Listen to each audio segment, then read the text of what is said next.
일단 법리적으로 보면은 검찰총장은 법무부 장관의 부하가 아닙니다. 그렇죠. 만약에 부하라면 검찰총장이라는 이런 직제를 만들 필요도 없고요. 저도 부하라는 단어는 생경합니다. 정치적 중립을 지켜야 될 검찰총장으로서는 선을 넘는 발언이 있었다라고 생각합니다.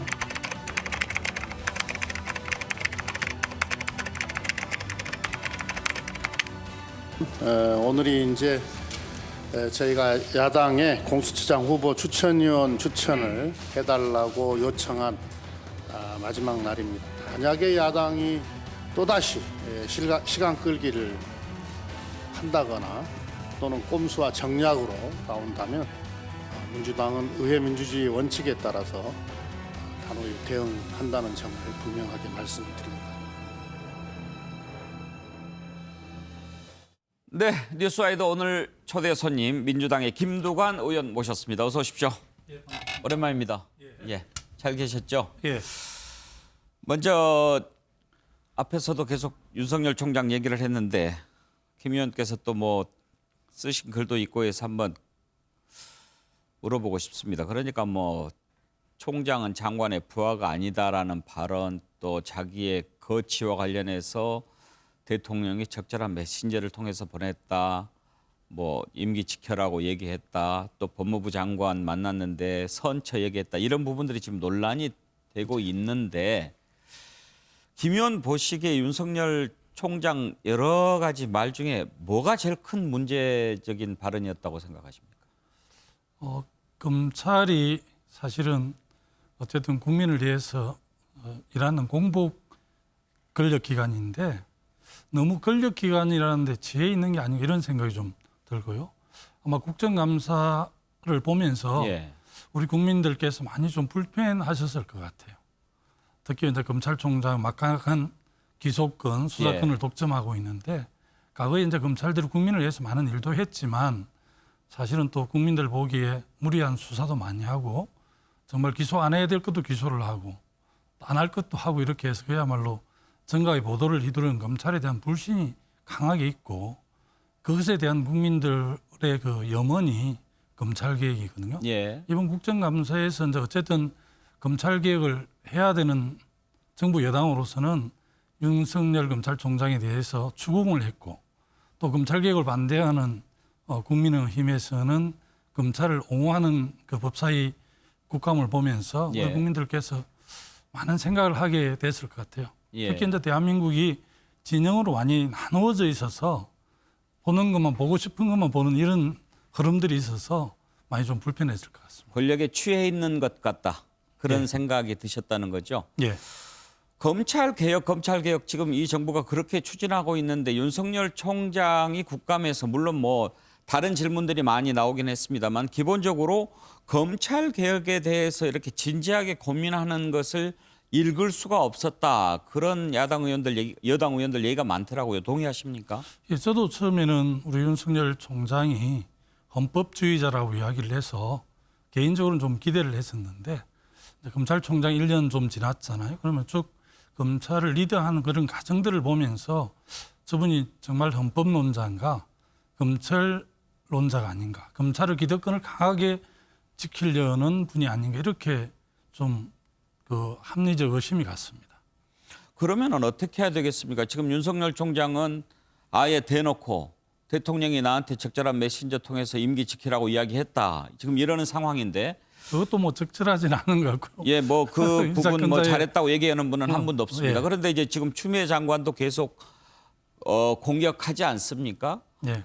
임기를 계속 이렇게 지킨다고 하면 추미애 장관, 윤석열 총장 갈등 관계가 계속 가게 될 텐데 그렇게 가서야 되겠습니까? 또 이번 국감장에서 본 소감을 좀 말씀드리면 윤석열 총장께서 사실은 정치를 하는 것으로 저희들은 이해가 됩니다. 그래서 사실은 그 홍준표 의원께서 사실 역대 가장 정치적인 검찰총장으로 이해가 된다. 그래서 정치권에 오시면 잘 모시겠다 이렇게 반어법을 써서 이야기를 했는데 오히려 제가 볼 때는 이 국감장을 본인의 정치적인 뭐 장래랄까 미래를 위해서 활용하는 게 아닌가 이런 오해를 저는 했습니다.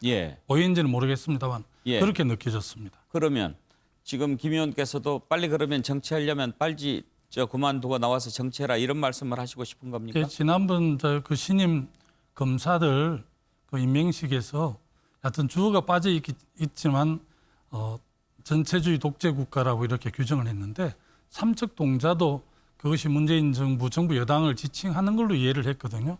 그렇게 규정을 했다면 전체주의 독재 국가에서 지금 그 복무하고 있는 셈이 되는데 그런 측면에서 보면 정치를 안 할 거면 몰라도 이미 뭐 정치의 중심에 서 있는 것 같습니다. 그래서 오히려 깔끔하게 홍준표 의원 그 권유처럼 정치를 하는 게 오히려 더 바람직한 게 아닌가 싶습니다. 지금 그 발언을 두고 윤석열 총장 아마 정치하게 될 거야라는 생각을 가진 의원들이 많으실 테고요. 아마 뭐 김 의원만 그렇게 생각하시겠습니까? 그렇다고 한다면 만약 이제 간주라는 게 위험하긴 합니다만 정치적 성향을 갖고 있는 검찰총장이 임기 보장을 이유로 계속 간다고 한다면 그것도 문제 아니겠습니까? 예, 내년 이제 검찰총장 임기가 2년인데 예. 내년 7월까지거든요. 그리고 예. 대선은 2002년 5월 9일에 있는데 그래서 사실은 많은 사람들이 염려를 하고 있고요. 이제 검찰은 정의의 영역을 담당한다면 정치는 민주주의 영역이거든요. 그런 측면에서 영역이 좀 다른데 뭐 본인 정치하시는 거는 말릴 수 없지만 검찰총장이 정치를 하는 게 적절한지에 대한 좀 판단을 해봐야 될 것 같아요. 한번 본인이 하겠다면은 하는 건데 네. 그럴 경우에 여당에서는 어떻게 하실 생각인지 그게 궁금해서 여쭤보는 겁니다. 일단 뭐 임기를 보장한다는 측면에서 보면 본인의 판단이 중요한데 국정감사 내내 보여준 모습은 아예 그냥 뭐 이 국정감사의 자기의 존재감을 확실하게 정치적으로 드러내려는 것처럼 저는 이해를 했기 때문에 오히려 뭐 좀 정리하고 예. 본격적으로 지금 뭐 야권하고 좀 케미가 맞는 것 같은데요.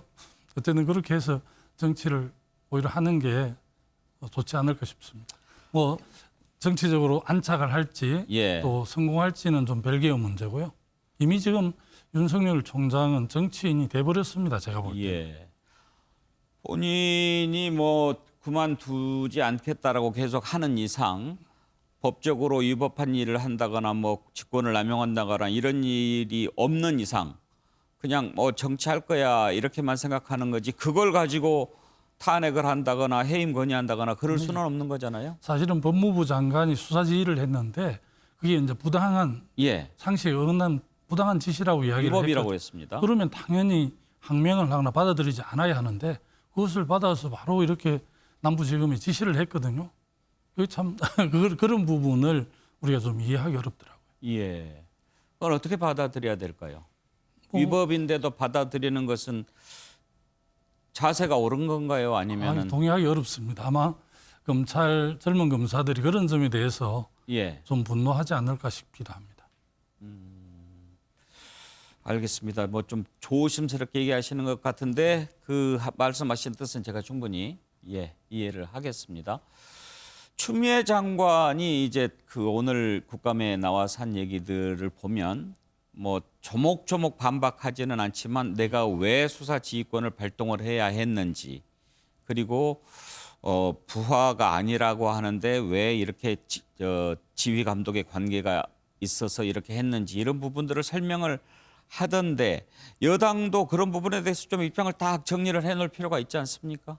네, 우리가 이제 국방부 장관이 군을 문민 통제하지 않습니까? 한때 이제 하나이가 거의 뭐 정권을 흔들 네. 정도로 위력을 발휘했는데 검찰도 법무부가 사실은 검찰 조직이 이제 워낙 권력 기관이기 때문에 적절한 문민 정부의 그 통제가 필요하거든요. 그런 적절한 행위를 하는 것이 이제 추미애 법무부 장관의 수사 지휘권입니다. 뭐 어떤 분들은 좀 더 많이 그렇게 써먹었다 이렇게 하는데 과거에는 사실은 법무부 장관이 수사 지휘권을 발휘할 필요 없이 검찰 출신들이 법무부 장관을 하면서 사실은 엄밀하게 다 예. 수사 지휘를 했었고요. 지금은 그렇게 할 수 없는 상황이기 때문에 추미애 장관 한 3번 정도 지금 수사 지휘권을 발동을 했는데 예.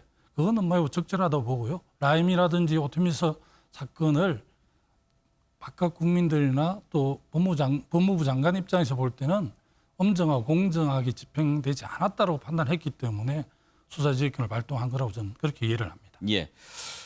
대검 국감 이후에 이제 공수처 관심이 좀 더 높아진 것 같기도 합니다. 예. 당초 26일까지 추천하지 않으면 법을 개정해서라도 마치겠다. 이낙연 대표가 그렇게 얘기를 했고 오늘 이제 국민의힘에서 두 사람 추천하겠다라고 추천했습니까? 네, 추천했습니다. 그러면은 이제 제대로 가게 되는 겁니까? 제대로 가야 하는데 예. 또 뭐 시간 끌기를 할 수도 있겠다 해서 염려가 좀 되긴 합니다만. 예. 지금 현재 규정에 보면 전부 7분이잖아요. 예. 6명이 찬성을 해야 되는데 네. 이 국민의힘에서 추천위원 두 사람이 다 반대하면 안 되게 돼 있죠. 예, 그래서 그렇게 둔 것은 굉장히 중립적이고 예. 합리적인 분이 공수처장을 맡을 수 있도록 좀 이렇게 제도적으로 뒷받침을 한 거거든요. 예. 근데 이 아주 적절하게 제도가 잘 만들어져 있는데 이 제도를 좀 다르게 활용을 하면 굉장히 곤란하게 돼 있는 구조이기도 하더라고요. 예. 예.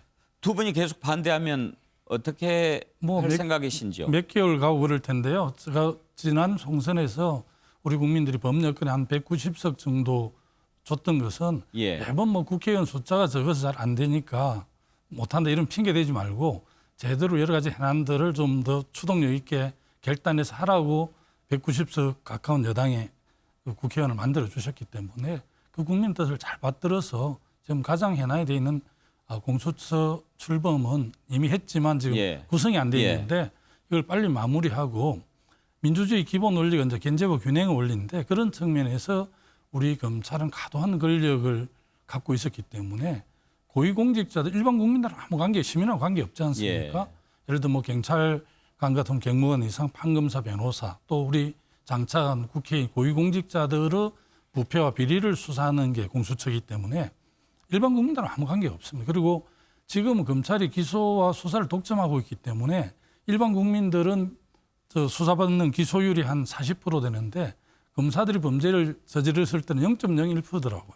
이런 걸 보면 공수처가 반드시 역설적으로 필요하다는 걸 증명하고 있어요. 공수처의 필요성에 대해서는 이미 충분히 예. 다 얘기를 했고 이제 다시 돌아가서 이 두 분이 계속 반대를 했을 경우에 공수처장 임명을 못하게 될 텐데 그럴 때 어떻게 해야 되겠느냐라고 그래도 하는 뭐 거죠. 정당이 예. 국민의 그런 민심 또 여론을 살피지 않을 수가 없지 않습니까? 그래서 아마 상당히 괜찮은 사람을 이렇게 한 7명 중에 5분 정도가 5분 정도가 초대를 예. 했는데 두 분이 명분 없는 반대를 예. 하면 우리 국민들이 또 가만히 있지 않겠죠. 그래서 마냥 반대만 할 수 없을 테고요. 합리적이고 잘할 공수처장으로서 역할을 잘하실 분을 아마 우리 당에서 추천을 하게 되면 야당으로서 견제도 하시겠지만 또 잘 협조할 수도 있는 게 아닌가 싶습니다. 합리적인 판단을 기대한다. 그런 정도까지만 오늘 예. 그러면 얘기해야 되겠군요. 예. 다른 현안으로 넘어가겠습니다. 지금 뭐 기본소득 이런 얘기가 많이 나오는데 김 의원께서 기본자산제 얘기를 하셨습니다. 예. 기본자산제는 어떤 겁니까? 예. 제가 이제 국회 기획재정위원회만 20대, 21대 5년째 지금 하고 예. 있는데요. 특히 한국 사회가 자산이라든지 소득의 양극화가 극심합니다. 불평등이. 그래서 우리가 연간 한 30만 명 이하로 지금 출생률이 낮아져가 태어나는데 이 태어나는 신생 아기에게 예. 국가에서 2천만 원을 신탁을 해서 아하. 한 20년 정도 이렇게 좀 국민연금이라든지 자산 운용을 해서 이 아이가 성년이 됐을 때 한 예. 4천만에서 5천만 원 정도를 주는 거거든요. 그러면 이제 뭐 창업 자금으로 쓸 수도 있고 대학 등록금도 할 수 있고 해서 대한민국에서 흑수저로 태어나도 예. 금은수저는 안 돼도 예. 최소한 동수저가 될 수 있는 기회를 국가가 한두 번은 줘야 한다. 그래야만이 지속 가능한 사회가 된다는 차원에서 2천만 원짜리 수저를 하나 지어주자. 예, 그렇습니다. 예. 그런데 이제 연간 뭐 한 6조 정도 드는데요. 올해 예산 한 555조입니다만 예. 2, 3년 안에 아마 600조 정도 될 겁니다. 그래서 예. 6조는 전체 예산의 1%에 해당이 되고 예. 실제 또 그 재원은 상속 증여세가 지금 한 8조 정도 되니까 그 재원으로 충분히 특별 예계를 만들어서 운용할 수 있다는 게 뭐 저희 생각도 그렇지만 최근에 토론에 참여한 서강대 김종철 교수를 비롯해서 전문가들께서도 다 그렇게 인정을 하고 있어서 지금 뭐 이재명 지사의 기본소득, 예. 저나 정의당에서 주장하고 있는 기본자산제 등등 상당히 새로운 그 이슈들이 좀 많이 나오고 있습니다. 아주 흥미로운 얘기입니다. 저로서는 참 동의가 확 가는데요. 예, 그 대신 그 2천만 원 부모가 뺏어 쓸 수 없는 거죠. 그렇습니다. 반드시 그 시세가 이제 나중에 성인이 된 다음에 쓸 수 있게끔 하는 거죠. 우리 부모들이 예. 자녀를 중고등학교 졸업시키고 또 대학도 보내고 또 장가도 보내고 뭐 하물며 집을 사주거나 집 전세 임대금도 이렇게 부담하는데 이렇게 되면 이제 성년이 된 노년이 된 부모들도 좀 부담을 드는 거기 때문에 굉장히 당연히 그럼 뭐 출산율도 높아질 것 같은데 문제는 재정인데 예. 어떻게 그 부분은 풀어야 할까요? 뭐 조금 전에 말씀드렸듯이 한 1% 정도 해당이 돼 6조 정도니까요. 그리고 이제 이 출생률이 높아지는 것은 전남 영광구는 예. 첫 번째 아이를 놓으면 500만 원을 분해서 지원을 하고 두 번째는 1,000만 원, 세 번째는 1,500만 원을 세 번째는 3,500만 원을 지원하는데요. 영광구는 출생률이 2.24%입니다. 예. 우리 올해 출생률 0.9 정도 돼 있거든요. 그래서 굉장히 출생률을 높이고 미래에 이제 소위 생산 인구를 늘리는 측면들이기 때문에 지금은 뭐 출발을 이렇게 하지만 정교하게 정책을 준비해서 할 생각입니다. 기본자산제 아주 흥미로운데 오늘 윤석열 총장 얘기하느라고 많이 못 들었습니다. 다음에 한번 또 나와 주셔가지고 예, 그래 그 주시면 얘기 좀 더 하도록 하죠. 예, 예, 고맙습니다. 고맙습니다. 민주당 김두관 의원 만나봤습니다.